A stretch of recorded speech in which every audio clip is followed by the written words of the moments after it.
Kudu syukur mbek pangeran karena sekarang juga detik ini juga dia nglakoni perintah Allah yaiku nutupi. Dia ora usah ngeluh nek ditetir ra iso haji ra iso umroh. Mergo nutupi aurat yang bagian urgen, bagian penting dari syariat itu. Kudune dekne bangga syukur ra usah ngeluh.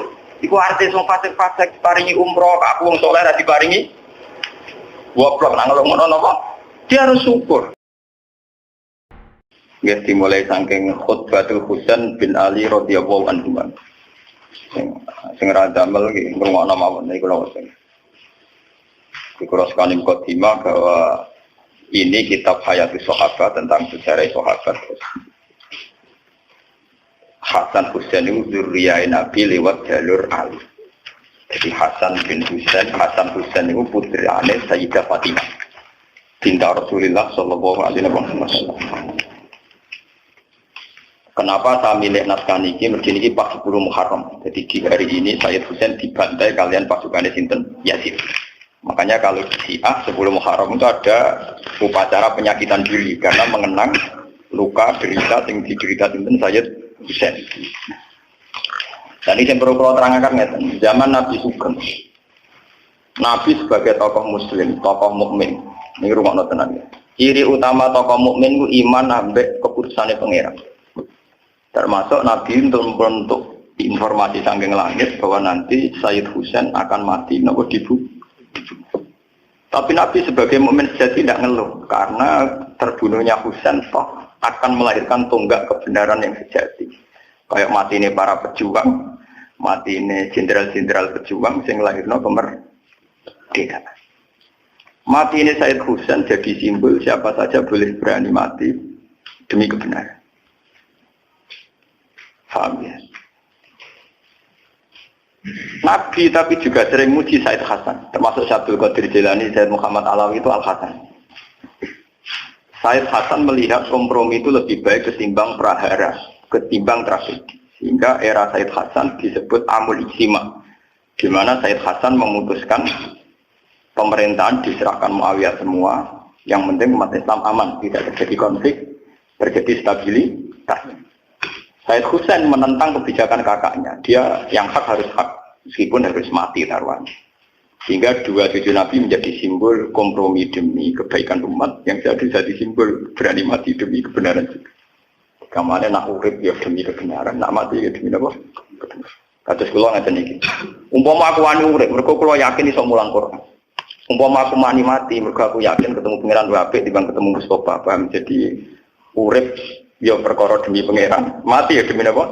Pangeran. Disebut inna sholati wa nusuki wa mahyaya wa mamati lillah. Dan itu sudah pas karena yang Sayyid Hasan melambangkan wa hayati demi wa mahyaya demi kebenaran. Sayyid Husain wa mamati demi apa? Kebenaran. Walhasil era Sayyid Hasan pemerintahnya tunggal, yaitu di Muawiyah, karena haknya Hasan sebagai khalifah. Hasan kan bin Ali, harusnya kan jadi khalifah menggantikan sinten Ali, tapi haknya itu dikasihkan sinten Muawiyah. Haknya Husain diambil oleh Husain.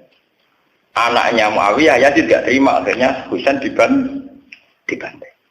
Nah ini lewat ngaji ini sampai ngerti kenapa Sayyid Husain milih itu, ya milih metode itu, milih pilihan itu. Kenapa Sayyid Hasan milih amul napa istimewa. Dan ini mungkin kalau terangkan yang jelas dengan referensi sanad mutasil sampai Sayyid Husain. Kalau piyambak perasaan kula nganti sakniki nggih ngoten. Sebab itu Nabi ngajari tentang hidup dan mati. Allahumma ahyini ma kanatil hayat khairan li wa tawaffani ma kanatil wafat khairan li. Ya Allah, saya hidupkan kalau hidup itu lebih baik bagi saya. Dan saya matikan kalau mati itu lebih baik bagi saya.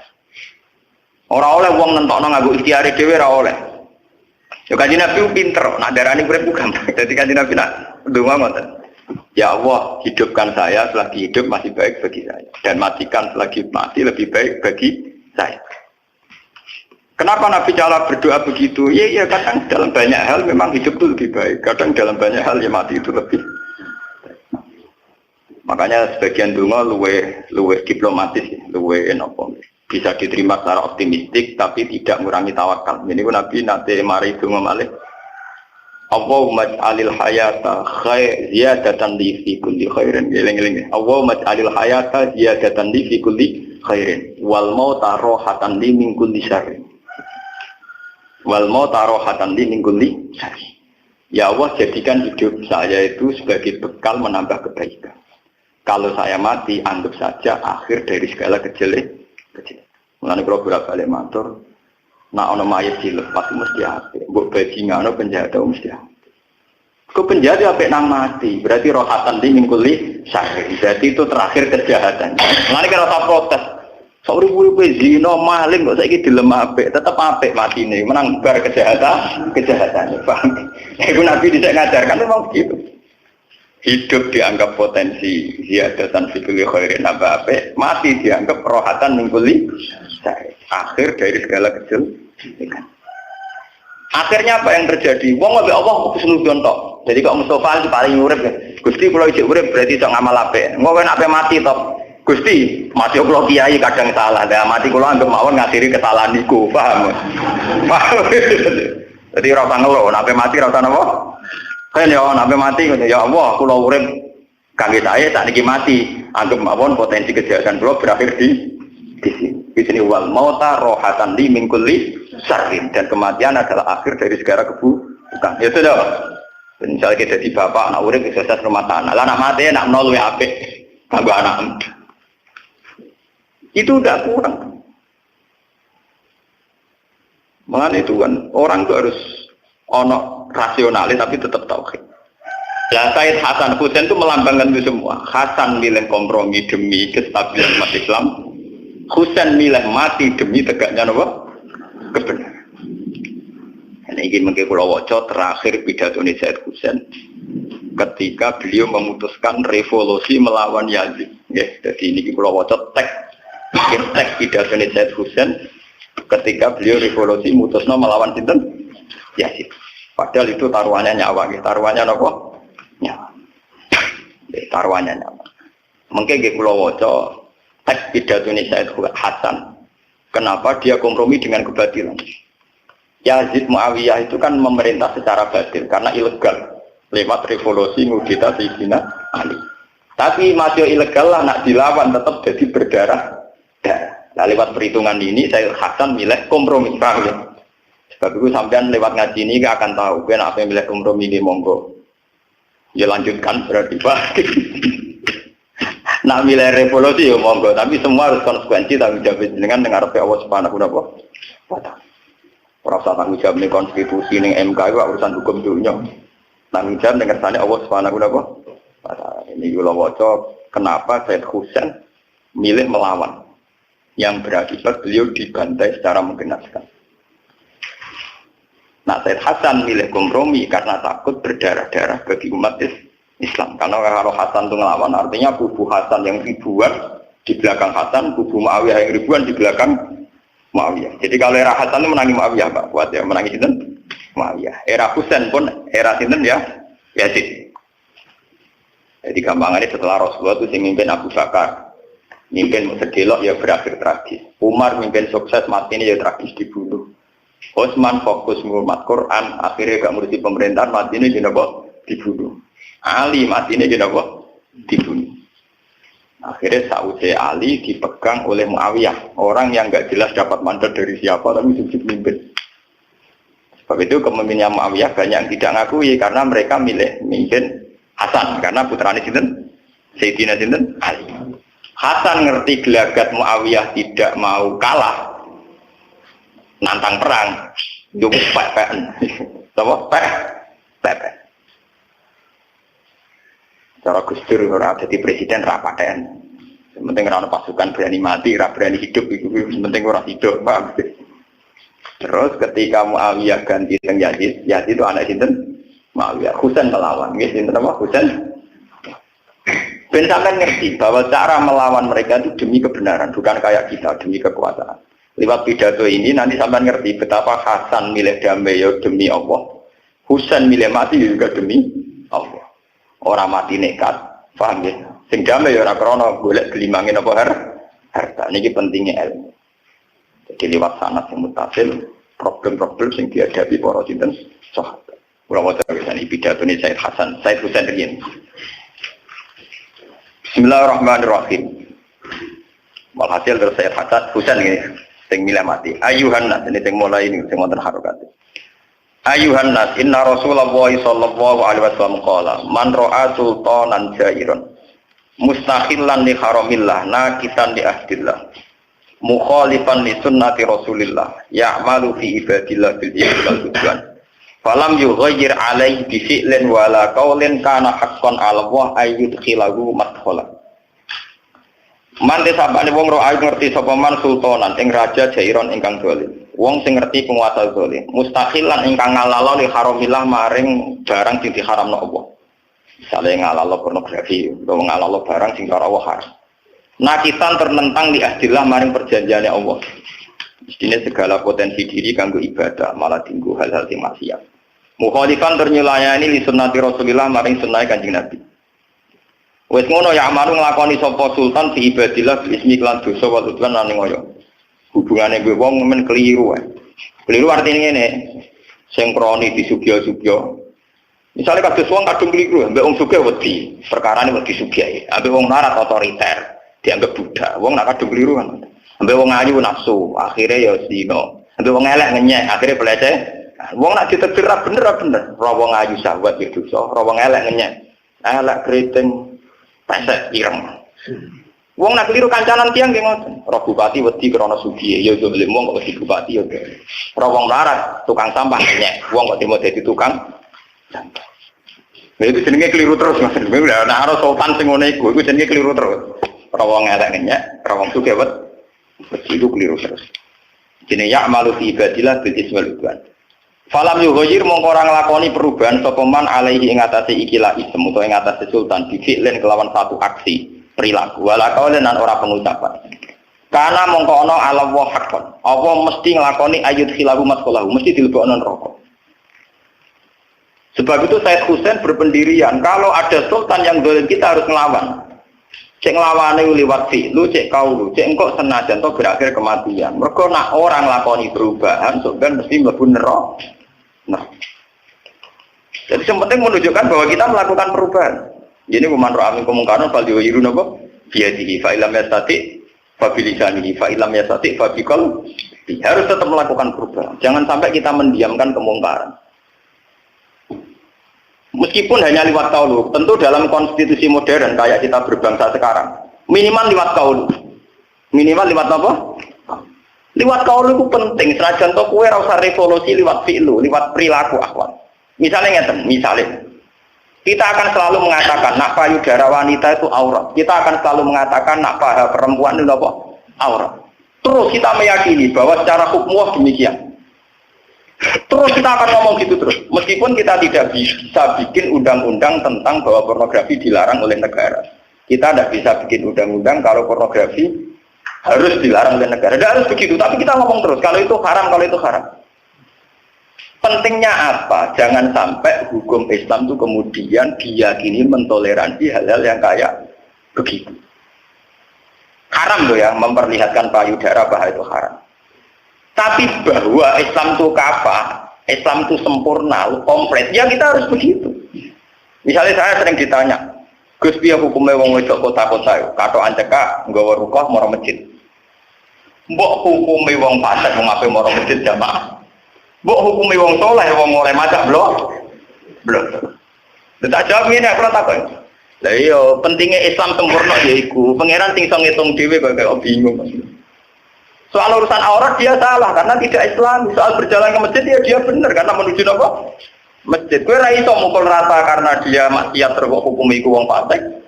Karena dia ke masjid kok hukum wong saleh. Wong dia melanggar napa Mulane dari Ibnu Abbas, Ibnu Abbas itu wong paling alim tafsir, ini sahabat Kanjeng Nabi. Pada akhirnya ayat yang kita pakai ila yaumil qiyamah, fa may ya'mal mithqala dzarratin khairan yarah, wa may ya'mal mithqala dzarratin syarran yarah. Pada akhirnya kita ini hanya punya ayat itu. Maksudnya itu ya ana hitungane dhewe-dhewe. Napa ana hitungane? Dhewe. Nah, sekarang fenomenanya di zaman akhir kan begitu. Malaikat zaman akhir mau manusia itu bingung, untung malaikat tidak perlu bingung, orang manusia. artis-artis yang kelar umroh itu baru kayak pornografi. Baru kayak nari pornografi duwe akeh kelar umroh. Lah buktinya apa? Hadroh atau samroh kiai-kiai itu orang-orang kelar umroh. Mereka pas nari nganggo bacaan Islam, paling banter untuk mangan. Sing blonter bentuk duit seperti itu. Paham? Ana grup samroh itu umroh. Mereka ora porno. Ora ana porno. Sing pornografi bentuk duit akeh cepet. Lah misalnya malaikat kon nulis, mau malaikat iso mikir. Piye oleh nulis itu? Umroh ya apik, duitnya kok pornografi. Berarti umroh baru kayak pornografi. Untung malaikat rapal mikir. Nah, akhirnya ditulis sama Amal Abdullah Garatin khairoi. Mulai goblok-goblok wong Islam, naik semarat kepen umroh, goblok-goblok wong Islam. Wes semarat kepen haji, goblok-goblok wong Islam. Harusnya kalau kita sudah pakaian aurat sesuai Muslim, misalnya sebagai muslimah dia ini tutupi aurat. Kudu syukur ke pangeran karena sekarang juga detik ini juga dia ngelakoni perintah Allah yaitu nutupi. Dia lau tanggal lu nanti tetir iso haji iso umroh. Mergo nutupi aurat itu bagian urgen, bagian penting dari syariat itu. Kudune dia bangga syukur lau tanggal lu. Iku artis wong fasik-fasik paringi umroh, aku wong saleh ra diparingi. Goblok nang ngono napa? Dia harus syukur. Lah kok kepengen barang lopo dengan statusnya dia sekarang yang miskin dari awal cara Islam rata wajib. Wong barang ra wajib kanggo dekne kok dikepingi. Paham ya? Dengan status duit yang kotak mau 5.000 berat kok setengah kilo kuwi ora tau wajib ya. Ora perlu kepengen, paham no? Ibadah ini cukup sabar sampai nutupi aurat itu diterusno. Ora kok malah kepengen nutupi aurat akhirnya saiki aksi porno. Akhirnya sangka jenenge Islam jadi jeneng ra Islam. Kadang loh artis-artis jeneng aslinya Islam kabeh. Paham ya? Tapi kalau jeneng Islam perilaku Islam ra juga terus akhirnya jenenge jelas tapi lakunya apa? Jelas. Dan tetap ketok Islam kadang umroh. Ya, ngono kowe ora usah mikir iku hukume piye. Piye lah kowe ora pangeran ada mikir hukume. Ben ngono. Ben pangeran lho sing ngukumi, kira sama melok. Wong kanca kula nak cerita, kanca kula kan kata sing kerja teng Mekah. Artis-artis Gus nak umroh jeneng wangit. Oke ora. Mari donga kula. Tapi dibayar piro? Wae nak nangis suwi bayar kula tambah. Cangkemmu. Jadi ini tukang mandu artis-artis. Kenal dia artis-artis nasional.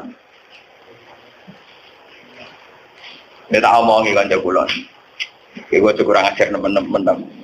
Lalu kaya mau wani marai dongo carane tawaf piye saiki ngono ya. Kowe wani marai carane nutupi aurat agak wani. Mboten wani lha iku ora termasuk marwa ning kemungkaran apa? Balik. Cara aku kiai ini tak omongi ora usah dongo tawaf ora wajib, sing wajib ning Islam nutupi aurat. Kudu ngam tawaf keliru ora apa-apa. Paham? Ya tapi ya terapayu, Pak. Nah keyakinan Said Husain kebenaran harus diomongkan terus. Siapa melihat kezaliman dan tidak ngambil langkah, entah itu fi'lu entah qaul, itu mesti mlebu neraka. Itu keyakinan Said Husain. Sehingga dia bertekad melawan pemerintahan sinten ya. Sampai akhir ini ngaji tentang Said sinten.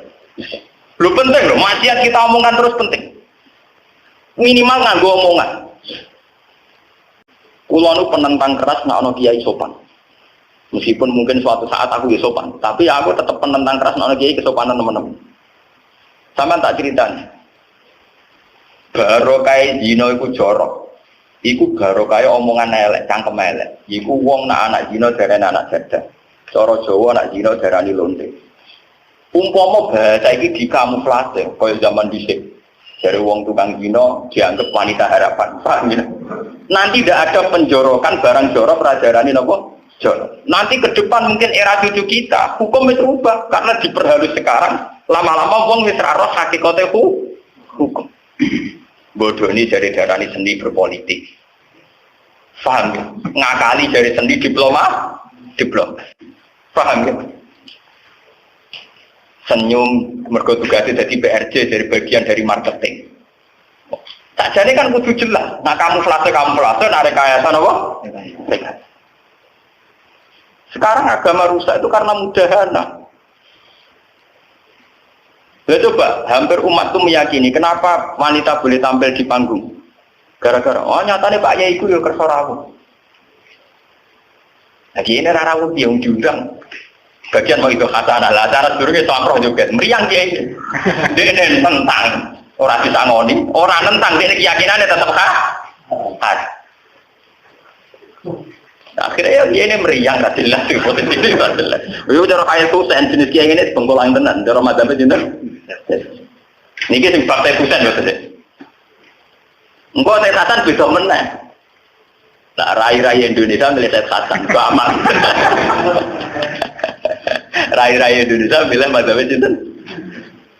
Tapi sampai lewat ngaji ini ingat bahwa dua cucu beliau itu menjadi dua simbol kebenaran yang sama-sama dibutuhkan umat. Ini sama-sama dibutuhkan apa? Lalu pulau itu tentang pangeran. Muka udah dikira mulia teman-teman. Artinya ya muka-muka. Ya mulia sama tadi pun keluar ya. Pulau itu bayangin udah dikira itu alim tahqiq tapi mulianya sedengan. Ya ono sing seneng ono sing ora terus. Pokoknya sing biasa-biasa. Saya ingin menunjukkan ke umat bahwa dari awal saya sebagai ulama hanya bahagia dengan Allah Subhanahu wa Ta'ala. Bukan karena pengaruh, bukan karena materi. Kalau nggak diutang di masalah, seneng loh. Dan kayak umumnya uang. Ojo sampai aku jadi ulama yang sempurna. Misalnya duit mesti duit, mobil mesti duit, nasi kajet. Nanti umat mengira bahwa saya sekarang kita seneng enjoy itu karena saya bergelimang harta. Makanya banyak ulama-ulama yang milih jasa, tidak punya apa-apa. Untuk menunjukkan bahwa keasikan dia sebagai ulama dengan Allah Subhanahu wa Ta'ala. Meskipun juga tidak salah kalau ada ulama yang mau bergelimang harta. Tapi kan urusannya dia, tanggung jawab dia. Artinya semua ulama harus bertanggung jawab terhadap proses-proses simbol agama. Lalu kalau asik pas ngaji ngeten iki mau. Ditamoni tiyang mboten asik, kula biasa-biasa. Nanti kata sing salah paham deh, Gus anak ngaji asik ramah, nak ditamoni kok gak ramah. Lah aku kiai tamu tak ya. Piro-piro tak petuk ya, ora tak usir piro-piro. Tamu dalam prosedur Nabi dan itu diikuti ulama. Itu walakin idatu itu. Tamunya harus nunggu diundang, khusus Nabi dan para ulama. Karena nanti kan Nabi ngurusi tamu harus dia berjuang. Sampai jamaah ono tamu, sampai perang ono tamu, jadi tamu khusus Nabi walakin idatu itu. Ngenteni dipang. Wong Jawa nganggo dalil man apa fal yukrim doi. Nah ono tamu kudu dimulyakno. Tapi iku kan kitab sepihak. Wong sing dioman ana tamu mulyakno, tamune ya kudu mulyakno sing duwe omah. Ono masalah keluarga, ono masalah ngaji, masalah istiqomah. Misalnya wong toreko bar subuh di wiridan, wae duha di wiridan, wae qabla guru bisamti duwe. Dan ono tamu ganggu. Jatah lakola ping 1000, akhirnya dadi jatah gedebus. Wong jagongan tetap akhirnya bakatane sing ora. Sale di istiqomah tengah 5 dah wiridan nanti guru bisamti terus ono tamu. Budi, gue bisnis ngeten harus budi, waduh lakola lagi. Padahal ning ati sampe maca kulhu ping 1000. Gara-gara tamu bakatane ternak sapi, melencenge kadoan. Bar kulo dadi ternak napa? Jadi sapa tamu gak kriminal? Melencengi kakek. Lalu wong alim sing top-top kowe baju nyati badhe kulo ngus mau tenan tamu. Gelem yo ngene, ra gelem yo wis. Kowe ketemu tamu bedak beja masker. Nah kulo rasa ekstrim iku tapi separuh tak latih separuh ngene. Jeng ben tapi tak full no, sampai nanti tertir rodok tua tak full no, tapi tak latih separuh dia. Paling gak umat itu tahu. Jamaah kula mulai Bojonegoro Yogyakarta sering itu. Gus kula kapan sowan jenengan? Sowan pas ngaji titik. Sowan pas ngaji titik kan. Karena itu bahaya sekali kalau ulama menerima tamu secara umum itu bahaya. Bahaya bagi tamu itu juga bahaya bagi ulama. Salah sing diwiridan barape maca kulo ping 1000 gara-gara ana tamu bakatane ternak napa? Kados kula sebagai ahli Quran ape neliti Quran ape gawe format sing luwih apik gara-gara ana tamu. Basa-basi. Anake pinten Gus? Loro, anak kula 3 Gus. Dongakno Gus. Yo, wis akhire ape bakat Quran dibakat anak, medune yo kakean. Kula lho sampean anu, sampean kan ade tamu rasa nolak ora payu to. Kok Mustofa wis dadi kiai lara kan ade tamu. Sampai ora usah nolak, ora duwe napa? Jadi ora usah napa? Santai lah. Malah tuh enak.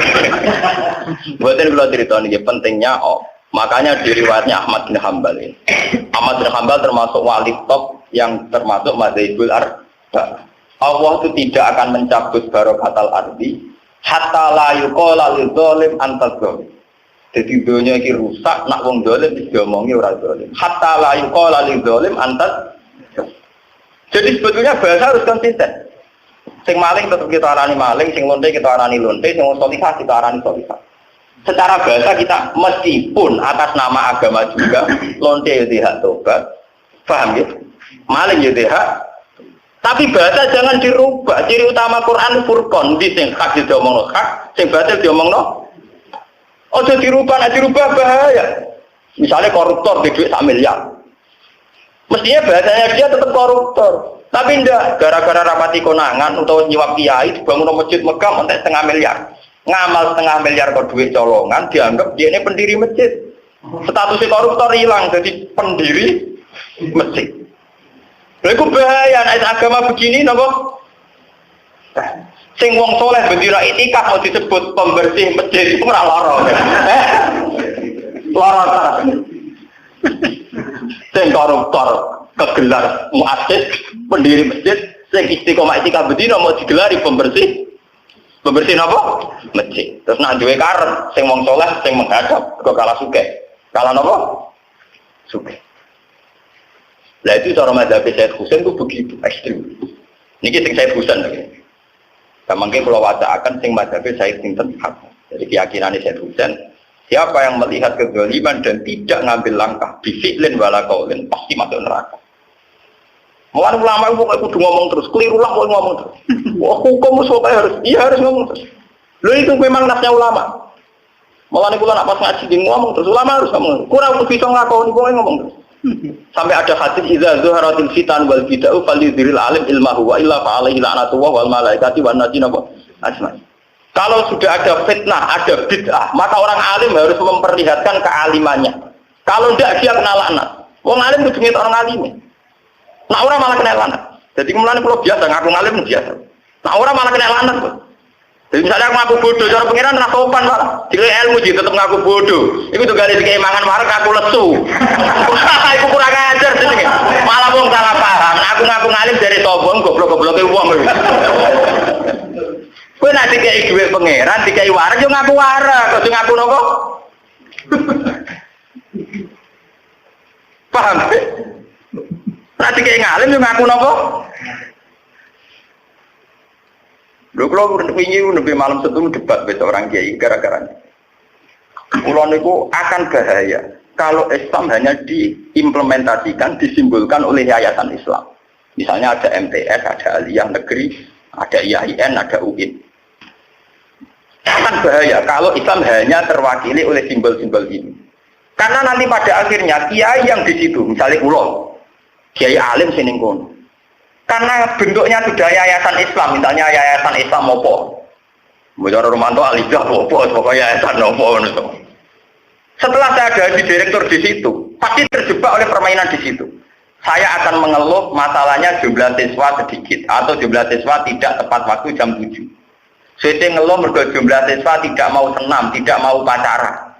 Lah wong kiai kok ngeluh perkara anak asuhe gak nopo? Gak upacara.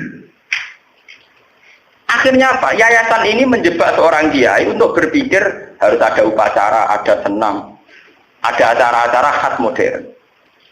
Dia menganggap masalah Islam di yayasannya itu. Kalau terjebak loh, maksud saya kalau terjebak. Kalau dia sebagai kiai kafah tentu tetap berpikir di ujung pedalaman Purwodadi misalnya ono agama sampean sing nyembah gambar Soekarno, di ujung sana ono Lia Eden, di ujung sana ada Musodeh, di sana pedalaman Sulawesi ada Alar Masdiah, engko sing ramat-lamat ya ono si A, Wahabi. Iki piye mestine?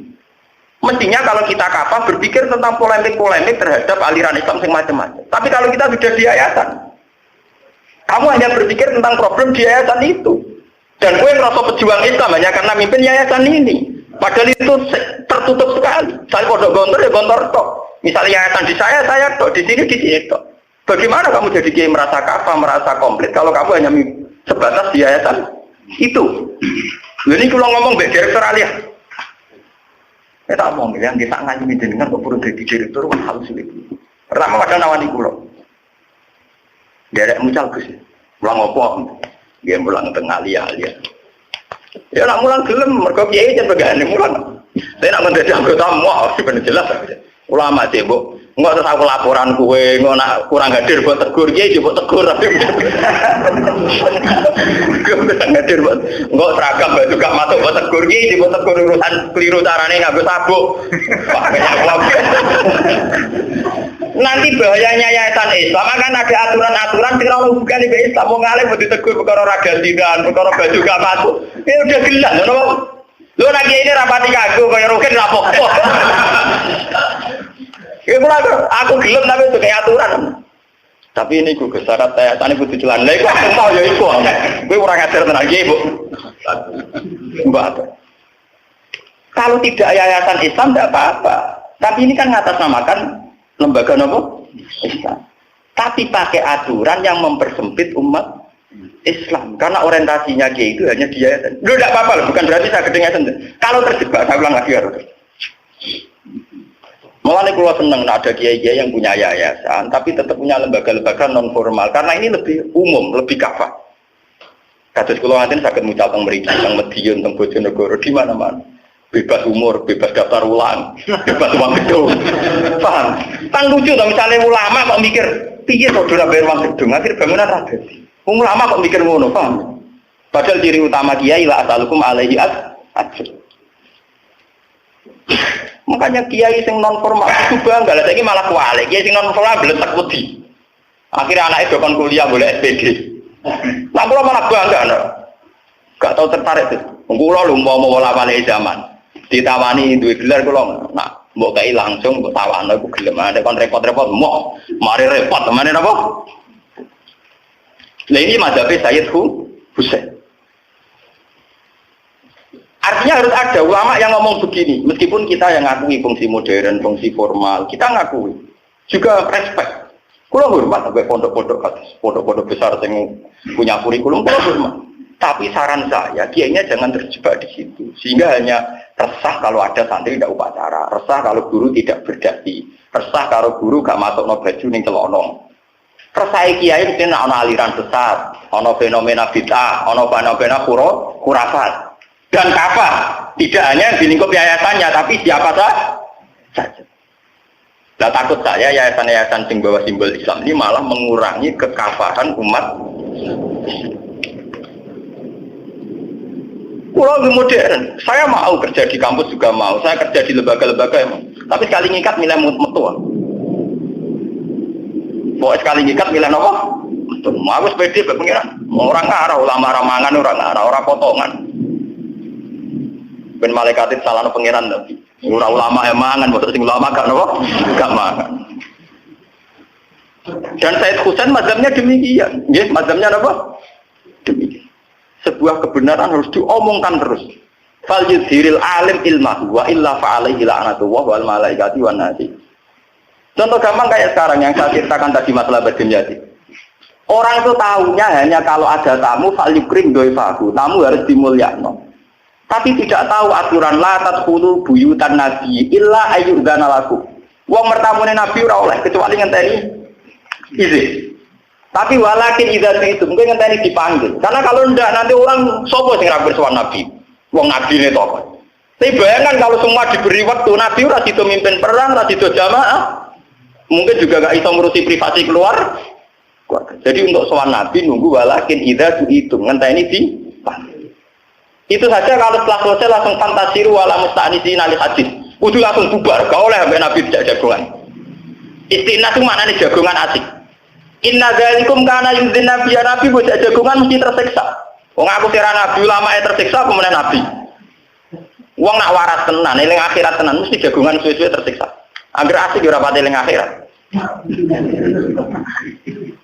Jelas Quran inna dzalikum kana yuzin nabi ya jagongan ngono iku melukai Nabi. Kok Nabi wong akhirat jagongan suwe-suwe tersiksa.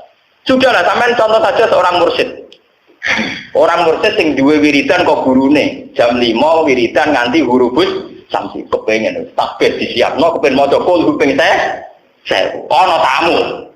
Mbah, mergawe wangil, Pak. Mungkin jadal ternak sapi nih. Berkul medeng dadi napa? Dia atas nama Falikir Dewa itu juga dapat. Iya ngoten nggih sae. Wis pundi masalahane? Ujug-ujug wis urip waduh bar wiridan. Iku tersiksa pasti tersiksa. Padahal mau sekedar bayangkan kayak Nabi. Yo maksudnya ilmu ini yo diulangno, cuma Falikir Dewa udah ngoten to. Nah sampean tetap Falikir Dewa ora apa-apa ora pengaruh ya sampean. Artinya umpama ora ana tamulah ora wiridan lho. Rai Pak sampean ora ana tamulah kan ora wiridan. Misale rukin ora tamu, paling kukar-kukur sangat jelas. Padha ae. Paham ya? Wong ado nek padha mlebu metu omahe ra jelas. Malah dol anak SMP. Lah iku ora apa-apa ditamu ku ora ditamulah ya ora wiri. Ora wiri. Tapi sampean bayangno kan wong saleh kaya Ki Arwani, Mbah Hamid Pasuruan, wong saleh-saleh sing gaweane ngaji wiridan, mbok tamoni. Nuwun wis akeh. Lah suwe-suwe kuat-kuatan. Lah kadang ya ini sing kalah tenan. Mulai rohmani sedonya itu kuat kalah tenan. Nah kula insyaallah ora potongan kalah. Muga-muga ora potongan apa? Kalah.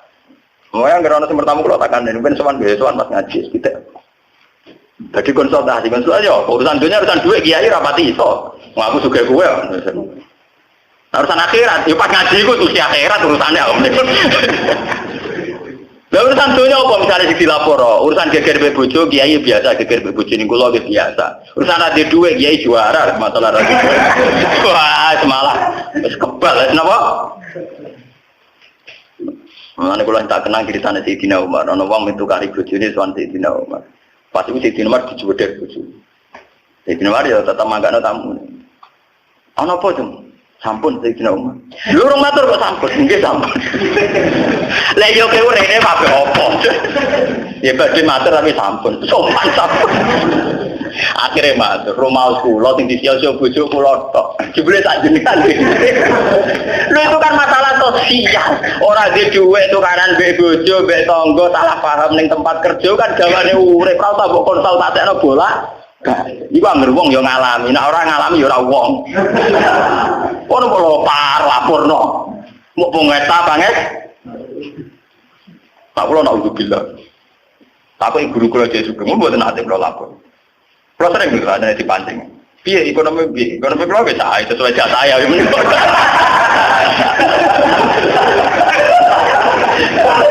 Cara takut nanti pembiayaan sesuai garis deh.